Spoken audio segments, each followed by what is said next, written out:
What's going on, my crew? Welcome to today's video. As you can see here, I got some sim racing pedals, and we're going to talk about one of the many reasons why I crash a lot in sim racing.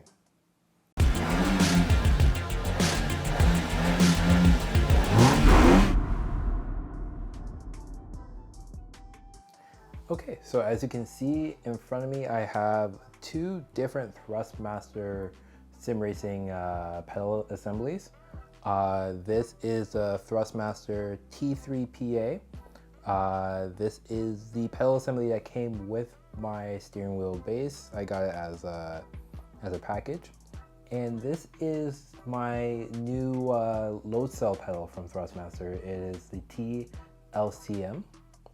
Had it for a couple of weeks now. I've been doing a lot of testing with it, getting comfortable with it, and just getting some information, so now I can talk to you guys about it. And why I hope this is going to help me not crash as much as I have been. Like,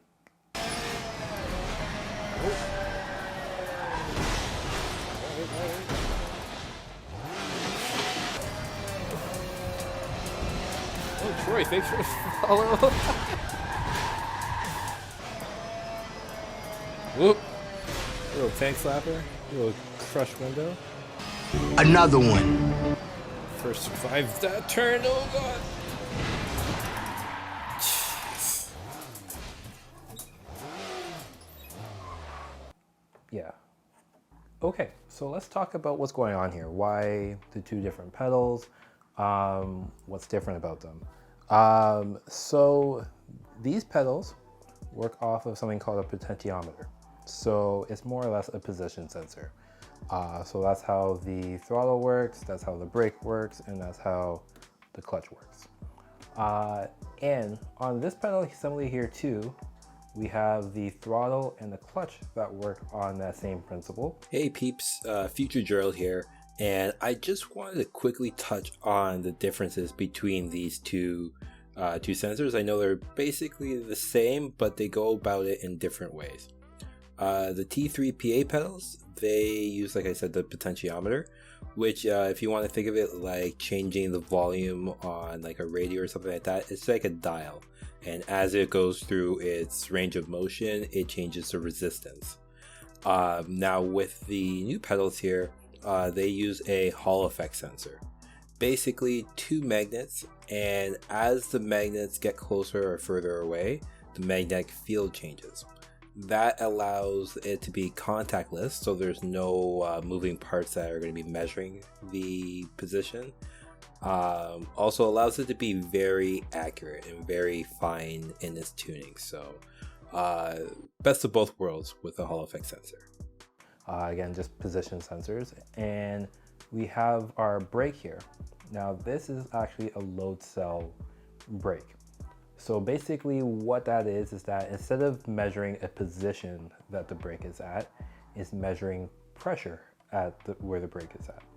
So the benefit to that is that if you think about how you operate in your own vehicle, when you hit the brake, you're not trying to hit 20% brake position to stop your car. You hit a brake at a certain pressure and you kind of feel like that's where you need to stop.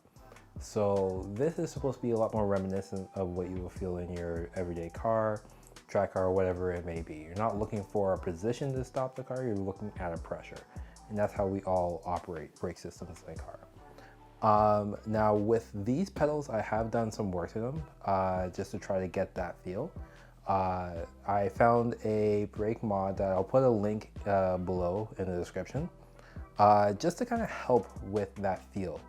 Basically what it was is that it's like a hard cushion that goes in the spring for the brake pedal, and basically it squeezes that cushion and kind of simulates the squeeze of like the brakes when you're stopping your car. It's supposed to simulate that brake pad squeezing that brake rotor feel, so everything's kind of compressing.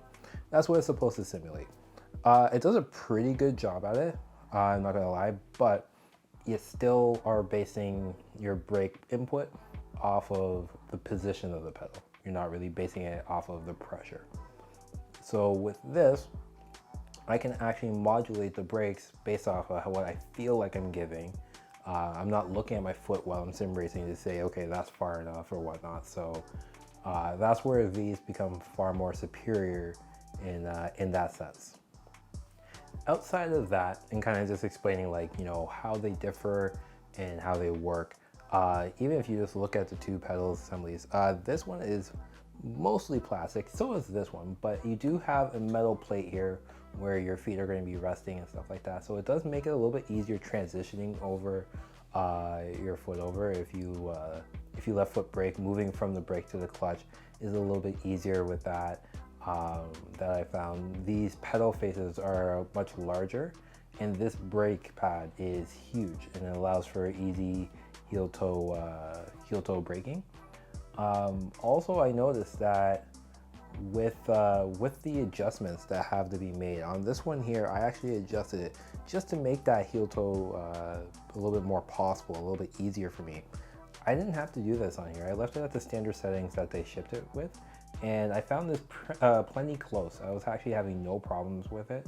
My foot, if I stand on it straight, does not fit in between here. So this is all to your own feeling. If you need an adjustment, there's a lot more adjustability with these compared to this one here. But yeah, I found out of the box this was a good setup. The other benefit is that it has springs on the back here. So this is what's going to simulate that brake pedal pressure feel.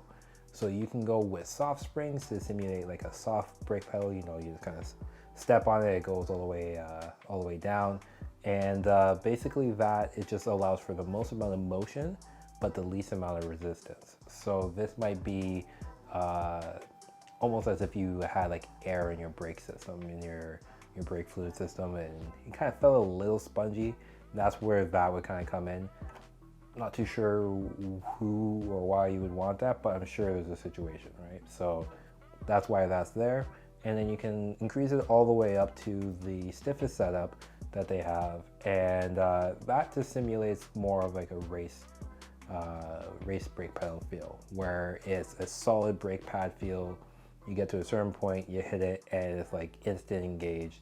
And to modulate off of that, there's not, usually in racing cars, there's not a whole lot of brake modulation. It's more of it's closer to an on-off switch than the modulation that you can do with the two.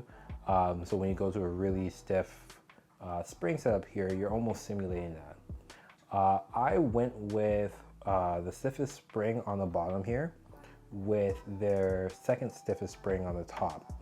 I found that still allows me to have a lot of motion in the whole brake travel, so I can really kind of modulate the pressure and the depth of the brake pedal that way. It's really reminiscent of my own car, so I found that worked really well for me. But also, like when you step and you hit that brake pad, it's right there, and it'll stop pretty accordingly. But there's still a lot of modulation in it, like my car. So, and that's why they have so much adjustment, that can be done with that. Just to kind of, you find your own flavor, find what works for you.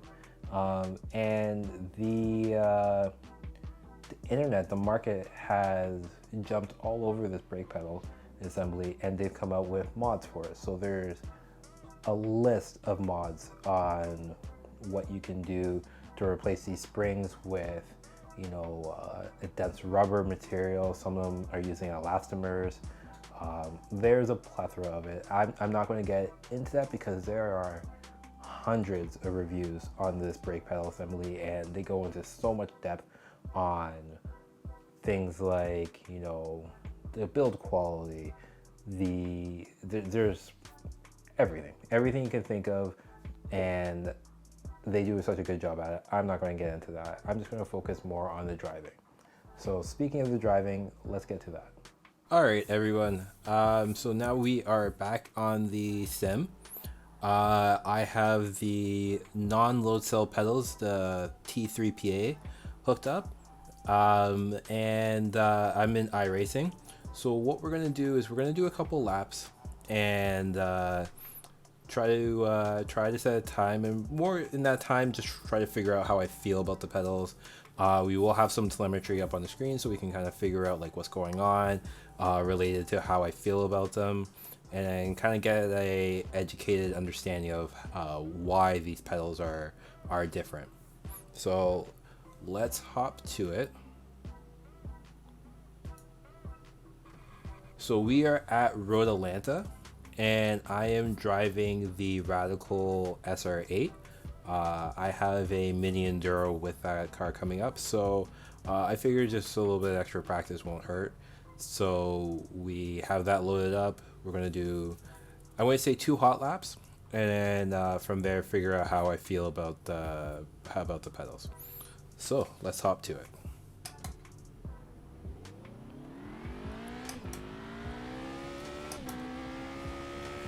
This car with these slicks, they are just absolute grease when they're cold. So I have to be very careful with it on the warm-up lap, and even probably on my first lap. Probably halfway through the first lap, I could actually really start going for it. So the second lap will probably be the fastest one. And right off the bat, like, it just feels like there's no throttle pedal barely feels like it's just there. I'm just kind of putting my foot in an area and hoping that it's doing whatever it needs to do. So I'm just trying to be as progressive with it as possible. The throttle, like I said before, isn't a load cell pedal, but the other pedals definitely have a firmer feel to them, so it feels a little bit more in line with what you would expect.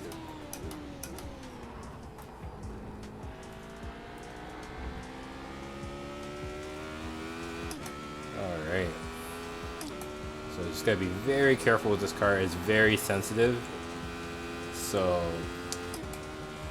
I'm not overly braking. I'm just going to try to trail it in here.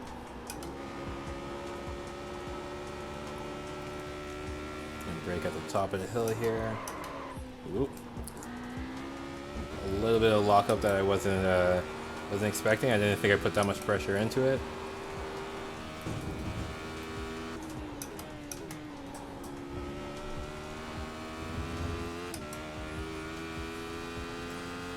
So already kind of got a little bit of lockup that didn't really feel like I should have been in lockup based on how much pressure I gave, but even right there.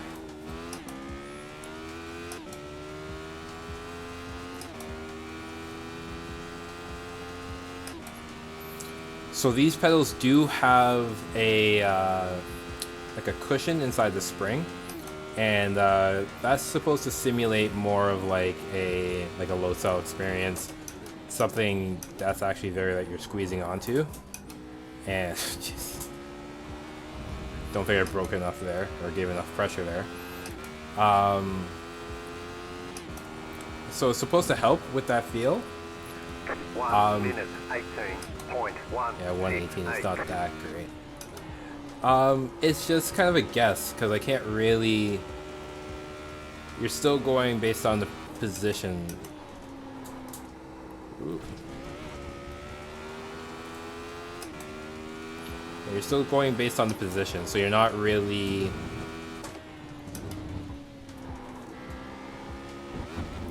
You're not really certain. That's a scary place to be on with this Radical.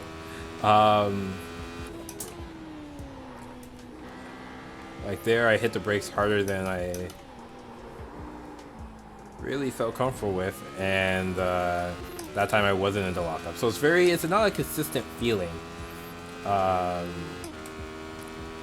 I'm getting back from my end here. Sometimes it's light, sometimes you go into it. I find like beyond 80% braking is harder than you would expect.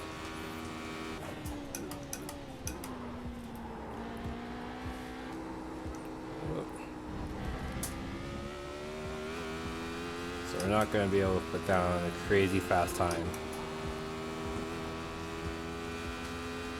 1 minute 17.682. Now, where I could see these pedals working really well for someone is, let's say you didn't have a rig setup. This was more something that you just had on the ground. Ooh. you had on the ground. It wasn't mounted to a fixed base or anything like that. You try to wedge it up against a wall or something like that. I could see then where this would work, because the load cell pedals maybe require too much force, and maybe that's why the low cell pedals have the weaker spring option, just in case you're in a position where you can't put that much force into. I have a metal base here, so it allows me to put a lot into it, but yeah, if you're in that situation where you can't really put that much pressure into it, then I could see exactly where it would benefit you. So yeah, that's how I feel about that. I say we hook up the LCMs and we give it a rip, see how we feel about those. Okay, so we have the load cell pedals set up. I calibrated everything now, so everything is where I want it to be. So we're going to do 2 hot laps, 1 warm-up lap, and just get a feel for it. I'm not trying to set like a fast time.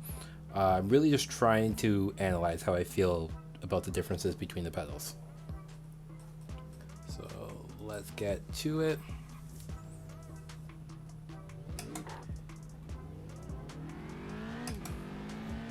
Really happy that I chose to use the Radical for this, because it just is a car that really makes you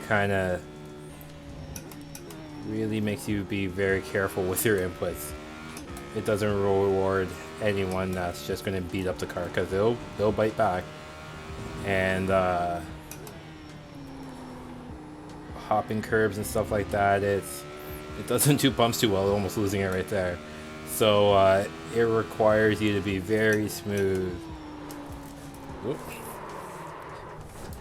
Trying a little too hard on the warm up there, but yeah, it requires you to be very smooth, very delicate with the inputs. From what I've seen, it takes about 2 laps to get heat into these tires. So my next lap may not even be a flyer. I think maybe like 2/3 of the way through it, maybe I'll feel more comfortable with it, but right at the beginning, it's still a little bitey.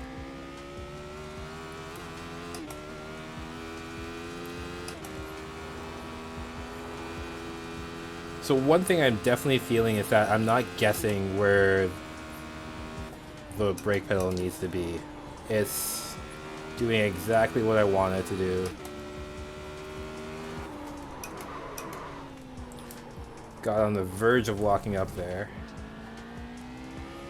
but didn't quite lock up, so I was able to just kind of threshold brake there, just trying to get the car slowed down because I missed my braking point there.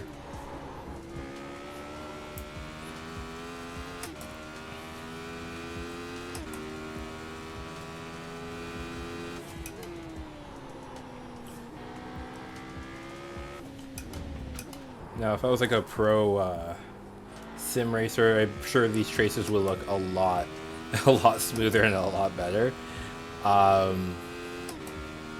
Driving a car that I think I've only raced twice, maybe. Very familiar with Road Atlanta, but this car and this setup, it's fairly new to me, so by no means is this like a guide on how to drive this track, but more just how I feel about the pedals. Gets the light coming over that crest, that's crazy. 1 minute. Alright, let's see what we can do lap time wise here.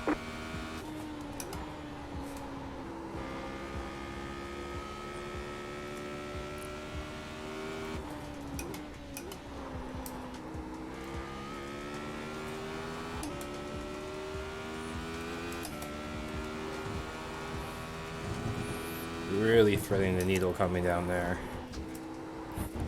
Trying to keep the car composed as it goes through all those bumps.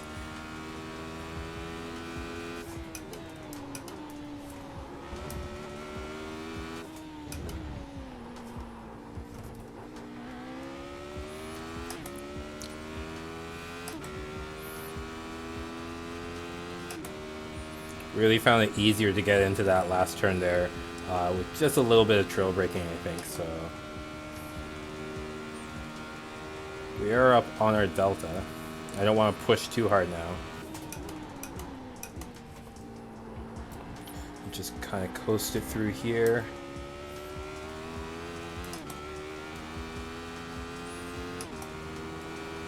I would say this is like a pretty decent race pace. 1 minute 16.723.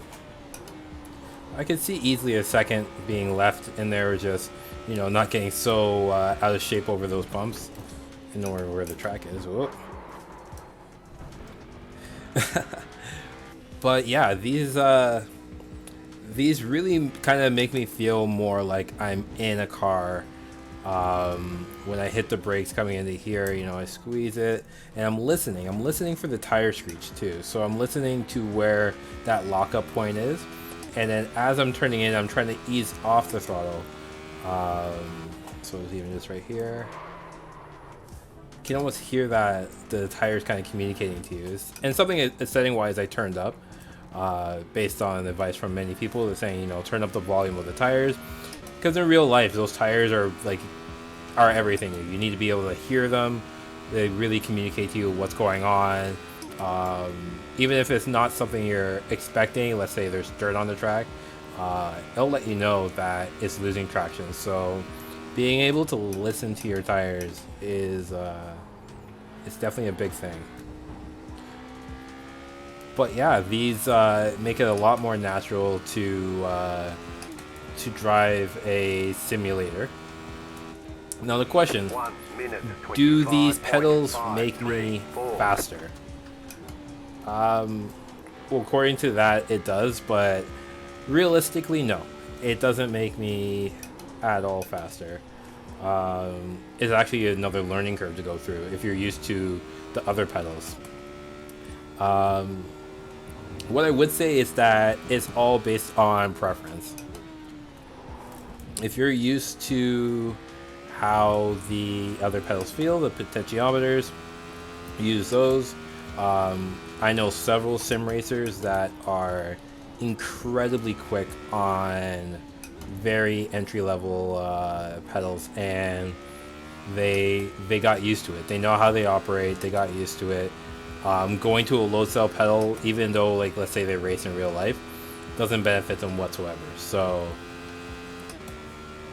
load cell pedals aren't really a requirement, aren't really a need. But if you are a person that is coming from real life racing, and that's kind of what you know, you never really mess around with any of these simulators or games growing up,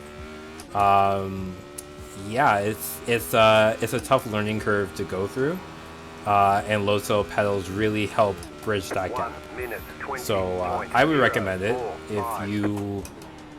if you have a way to mount it securely without it just shoving around on you, and if you are that person, you feel like you fall into that genre of people that, you know, you need to really know what's going on with the brake pedal, and you're having a hard time with the regular pedal sets, then yeah, I would definitely recommend it. Oof. Crunch. Yeah, so so yeah, I would definitely recommend it if you, let's say you race in real life, and let's say you drive one of these cars in real life, and you oh, we're crooked now.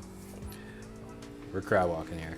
If you drive one of these cars in real life, or this is kind of like your background, find a way to mount it up properly, and it will be immensely different for you.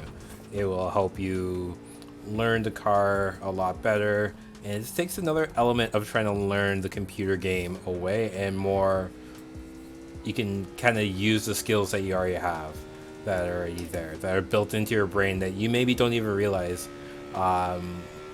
Again, just knowing how to drive a car on the nose because of brake pressure, that's something that you know that maybe you don't even realize that you know, just because you just do it instinctively.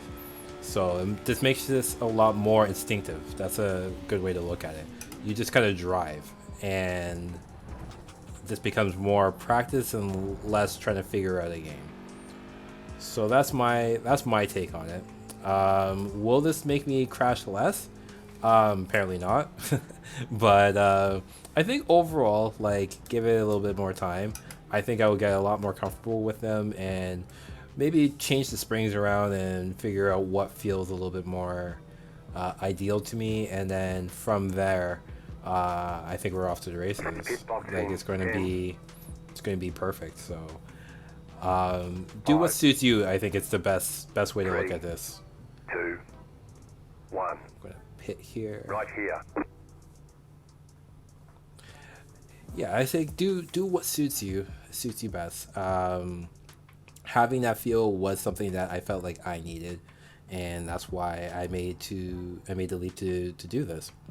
But again, I think it comes down to how are you going to mount those pedals? Are you going to have somewhere to properly secure them to? Because it is a lot more force, and if you just have it flat on the ground, there are rubber feet on the bottom of them, but if you push too hard on the brakes at the very top here, what's going to happen is that the back part is just going to lift up, and you're going to have a pedal base that's kind of moving around on you, and it's not a good feeling. If you have something, a rig of some sort, a stand of some sort that you can put it onto, it's hard to really think of a reason why not to use them, to be honest with you. They're really great. It's helped the learning curve a lot with sim racing. In the last week, I feel like I've made lots of changes and lots of improvements, not necessarily making me that much faster, but I'm able to repeat laps, and that's where you get your practice, and you're able to repeat laps. And once you're able to, let's say 16.7, once I'm able to do 16.7s all day long, I can try to push this corner and then pick up a 0.2, let's say, and put a 16.5 down. And that's how it works in real life. You get comfortable, you figure out what you need to do at the track to do a certain time, and then you just kind of pick away at small parts of it. You're not looking for a huge 5-second pickup right away. So I think in turn these will make me faster in the long run. Right now, it's letting me just get that practice in to become faster. So that's my take on it. Hopefully we'll see that improvement come in the near future and not crash so much. Oop. Toast. Not there. 5 minutes later. Ooh.